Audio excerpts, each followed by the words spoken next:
going on, everybody? Welcome into another edition of Burke's Beat. I'm Danny Burke, your host. Excited to be with you for a brief episode on Friday, April 5th. Apologies for a little bit later of a release. I was waiting on some of these odds for baseball, but still wanted to dish out an episode for this week. So let's go ahead and jump right into it. We're going to cover a few baseball games. We'll talk some college basketball, and then we'll put a bow on things as we head into this weekend. But let's begin on the diamond. Let's take it out to Cincinnati. The Reds hosting the New York Metropolitans. Not the best start to their 2024 season up in New York. You saw the broadcast last night. They were saying it felt like rock bottom. The stadium was empty. They hadn't won a game, and they were almost getting no hit by the Tigers. And then they actually came back, won, snapped the winless streak. So now they finally get a win under their belt. But they did endure a doubleheader last night, and now you have to go to Cincinnati against a Reds team that's been doing fairly well. Now, Jose Quintana is going to be taking the bump for the Mets. The southpaw versus Milwaukee in his first start, went 4.2 innings pitched, allowed 6 hits, 2 earned runs, 2 walks, 4 strikeouts. His FIP had him at 562, his xFIP at 504. Now, yes, these are small sample sizes, of course, but it's still worth discussing and to get an idea of what we may project for them going forward and if a good start was warranted, if it adds up, or if it was kind of a fluke.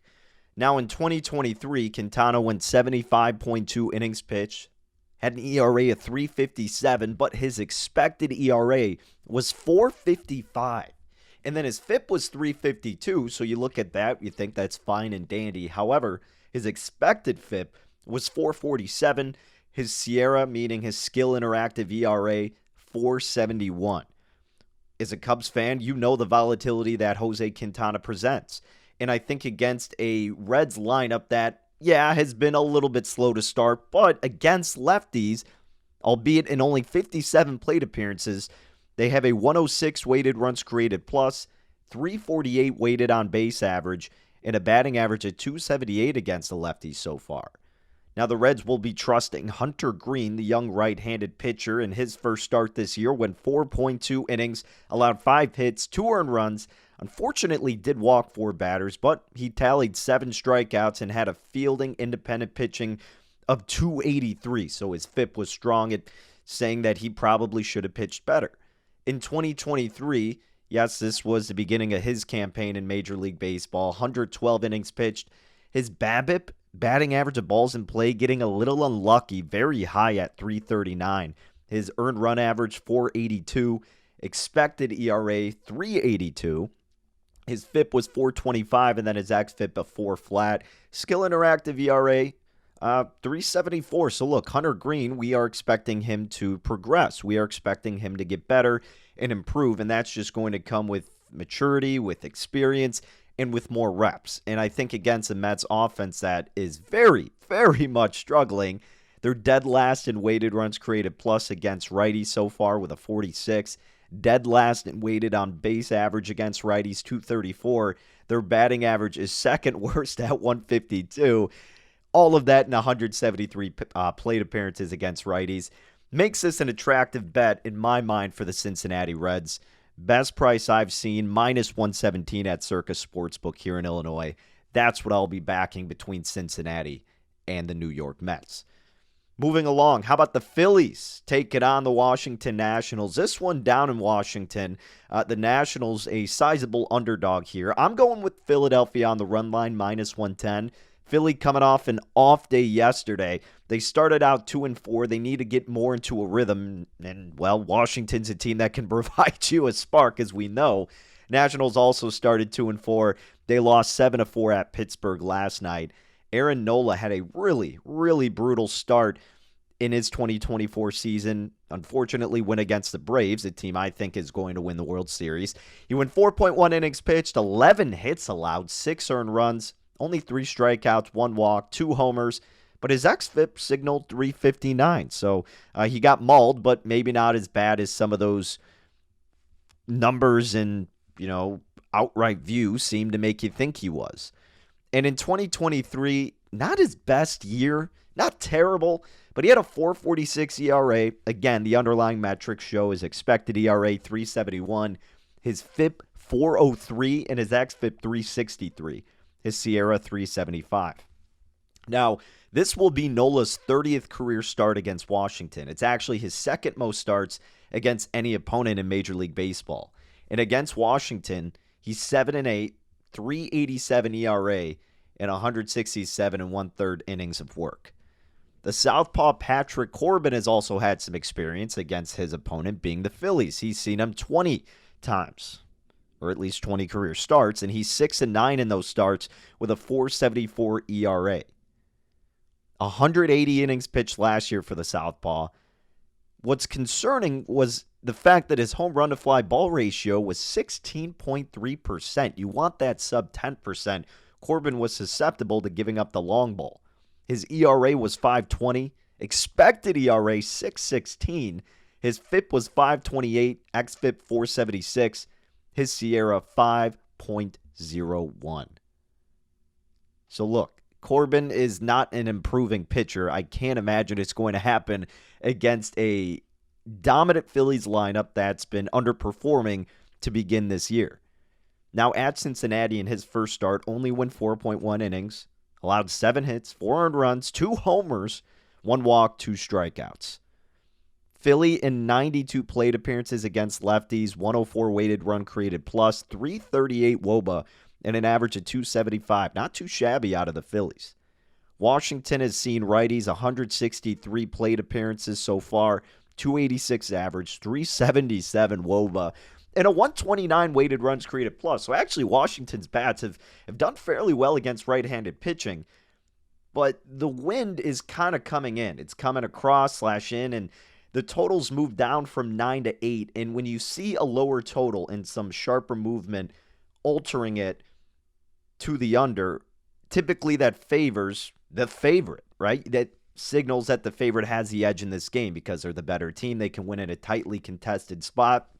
The talent's going to outweigh the potential of the volatility of runs being scored, which would usually benefit the underdog. So I'm going with the Phillies on the run line, like I said, at the price of -110. Think Nola bounces back. Think the offense can damage Corbin like they've done before. And I don't want to lay that expensive money line price. So yes, laying one in the hook with the Phillies in that matchup. All right, I want to talk about this Rangers and Astros showdown in Texas. This total has moved all the way up to 10. Now, I get it. You have 2 prolific offenses, and it's hard to imagine betting an under with them present in any given situation. The southpaw Cody Bradford is going to be starting for Texas. Now, in his first start this year, he went 5 innings against the Cubs, allowed 3 hits, 2 earned runs, got 6 strikeouts, and only walked 1 batter. He has seen the Astros in 3 appearances, however, no starts, 2 flat on his ERA. In 2023, didn't have a large sample size to build off of, but not the greatest numbers with an ERA of 5.30. His xFIP was 4.43. I think Cody Bradford, building some of that momentum off of that Cubs outing, can do enough to keep this game within reach because the money line is actually showing a lot of support for the Astros here. And it makes the plus money price on Texas very, very tempting, but that's not where I'm having my wager.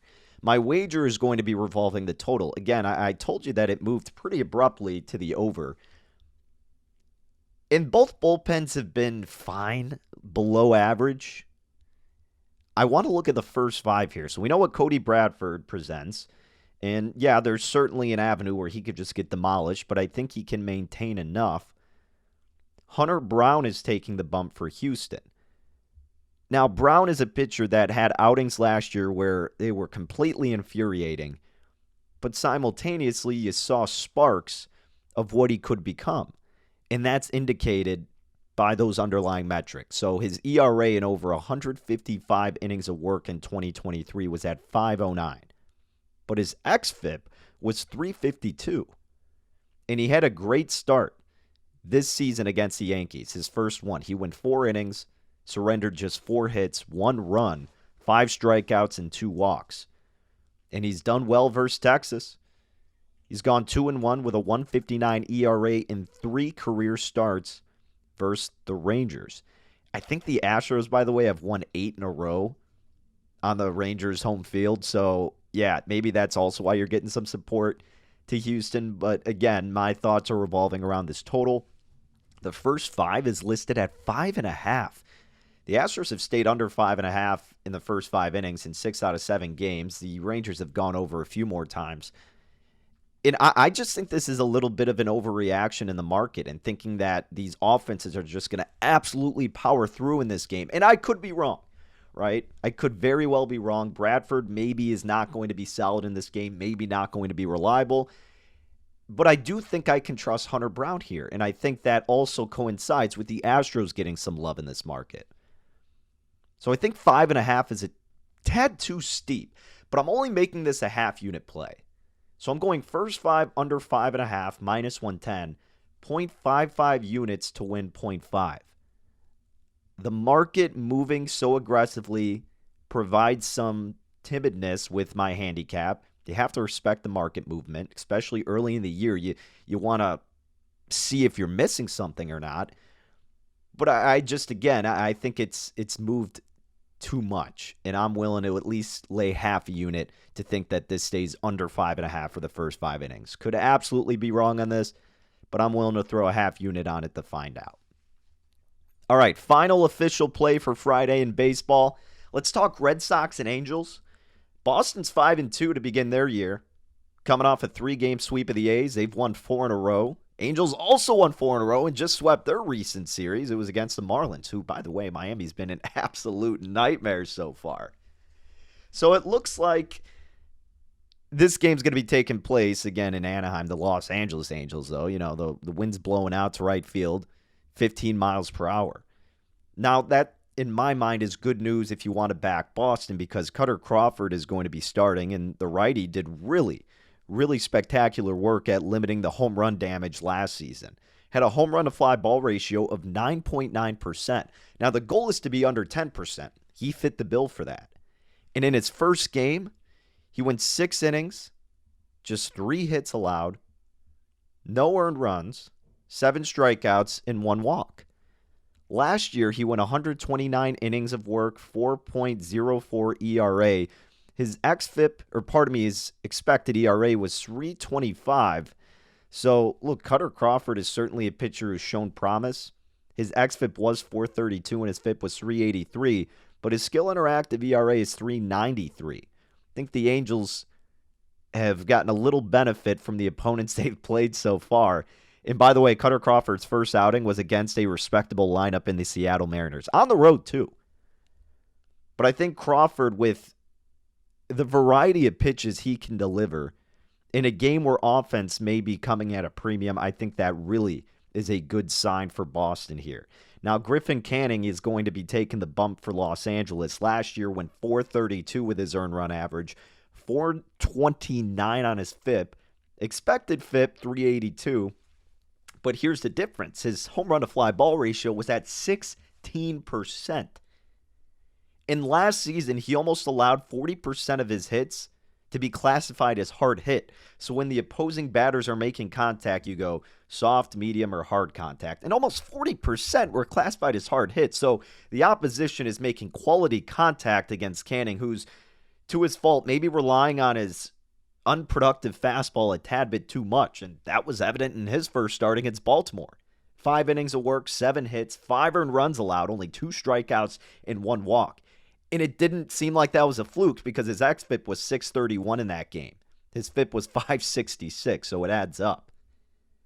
Now, if the wind's blown out to right field and Canning is vulnerable with the long ball and hard contact, you think this should favor left-handed hitters. Well, Boston has a healthy amount of them in their lineup tonight. And Boston's bullpen has been great. They lead the league in ERA at 103 and have an xFIP of 294. Angels kind of picking up where they've left off season after season with a poor bullpen ERA of 5.11. Their xFIP 4.61. Overall, the offenses are fairly similar against righties. Boston's been a little bit better in several categories. You can get even money on the money line for Boston at Bet Rivers. I think they should be the favorite in this spot. I think they have the better starting pitcher, a little bit better offense, definitely the better bullpen. So give me the Red Sox even money on the money line. I wanted to talk about one more game, though, really quick. I was considering backing the Mariners against the Brewers. I'm big on Seattle this year. We took a flyer on them to win the World Series, took them to win the division. One of my favorite pitchers, Logan Gilbert, is starting for them this evening. Had a great first outing against Boston, went 7 innings, allowed just 1 earned run, 4 hits, 8 strikeouts, 1 walk. Had a 3.74 ERA last year. Freddie Peralta going to be representing Milwaukee on the mound. His first outing against the Mets went 6 innings, 1 hit, 1 earned run allowed, 1 home run, 8 strikeouts, 1 walk. Very, very solid. 2023 season, he went with a 3.86 ERA and a 3.42 xFIP. Now, I wanted to take Seattle because I think they have a better lineup and the pitching matchup is fairly even, and Seattle's bullpen looks to be better than Milwaukee's thus far. But I've fallen victim to this trap that Seattle presents multiple times last year. Now, yes, I have bought into them in terms of the long run, but I still need to see more of a sample size to see that I could trust them in these type of situations. These are games where they should be able to win. These are games where if you're getting a plus price on them, which we are, you would think that would be the side to take. And maybe Milwaukee's just playing over their head because they played the lowly Mets to begin their 2024 campaign. If I'm playing anything, it's got to be the Mariners, but I'm not, because this game is going to be a not even a wait and see approach, just all right, let's see what this Mariners team can do on this road situation against a quality pitcher. I need to see their lineup produce before I invest in them. I love this team. I love what they may be capable of. But this is a tricky spot, and I want them to show me that they can win these type of games this season. So I lean Seattle, haven't bet it, but that's the other game that had some intrigue to me. But just to recap the action I do have, putting a unit on the Red Sox money line, even money, half unit on the first 5 under 5 in the hook for the Astros and the Rangers, laying the run in the hook at -110 with the Phillies over the Nationals. Taking the Reds on the money line, -117, 1.17 units to win 1. Again, the Mets had that doubleheader yesterday. They're a struggling team. I think the pitching matchup can favor Cincinnati, and their bats can do A-OK. So give me the Reds for that other play. And folks, we do have some Final Four action before we get you out of here. Now, I did a full write-up at the Sporting Tribune, so make sure you check that out. I'll tweet it out at DannyBurke5 if you want the full breakdown. But just to do kind of a brief recap of what I have, for the women's Final Four tonight, I am going with the Iowa Hawkeyes on the money line -140. Yes, it feels like a square play, but like everybody's been saying, the storyline adds up so perfectly for Caitlin Clark and company, saying how she always wished and dreamt that UConn recruited her. They didn't. Now she has a chance to shove their face in the sand. They rank better in pretty much all of the offensive categories. Better rebounding team, better free throw shooting team, limiting turnovers a little bit better. UConn has the nod defensively. However, the difference is the playmaker in Caitlin Clark and the fact that her range is unlimited, which makes her practically unguardable. So I think Iowa wins this game. Again, everybody's going to be on it, but I do think they're the right side. And then for the Final Four for the men's on Saturday, the only official play I've got, again, check the full breakdown in terms of why, but I'm laying 8 in the hook with Purdue. Caesars, the only book I saw offering that. The Cinderella story is going to come to an end for NC State. I know DJ Burns and company have been awesome. It's a miracle path for them to even be here, much like that 83 team. But Zach Edey's just impossible to limit. The big guys for the Wolfpack are going to get in foul trouble. And Purdue's depth and the ability to shoot so successfully from beyond the perimeter opens up many avenues that will benefit the Boilermakers. The depth on NC State at some point will spread thin. They will struggle to find offense against a really stout defense that Purdue presents. And I think Purdue eventually wins this game by double digits. For the Alabama-UConn game, men's UConn team, nothing I've played, it seems terrifying to want to go against this Huskies team, right? I know they had flight issues and Alabama can light it up from deep. I get that. I get all that. But second half adjustments are where UConn has thrived. The last 2 games against San Diego State and Illinois, they were a little slow to get up and going was UConn. So if you're playing anything, I think you got to go Alabama first half, catching 6 in the hook. Look, they can easily hit their triples early on and game plan a good enough defense to keep UConn within reaching distance. So that's why I think if you like Alabama, the first half attack may be the more viable option. So that's what I'm rolling with throughout the tournament, men's and women's. And then that's what I got rocking tonight in Major League Baseball. Thank you, everybody, for tuning in. Enjoy your weekend. Best of luck with all your wagers. Again, make sure you check out BurksBeat.com. Follow on Twitter at DannyBurke5. And the article I wrote for the Sporting Tribune, that will be tweeted out. If not, just check out thesportingtribune.com under the betting section. All right, we'll talk to you guys again soon. Have a good one.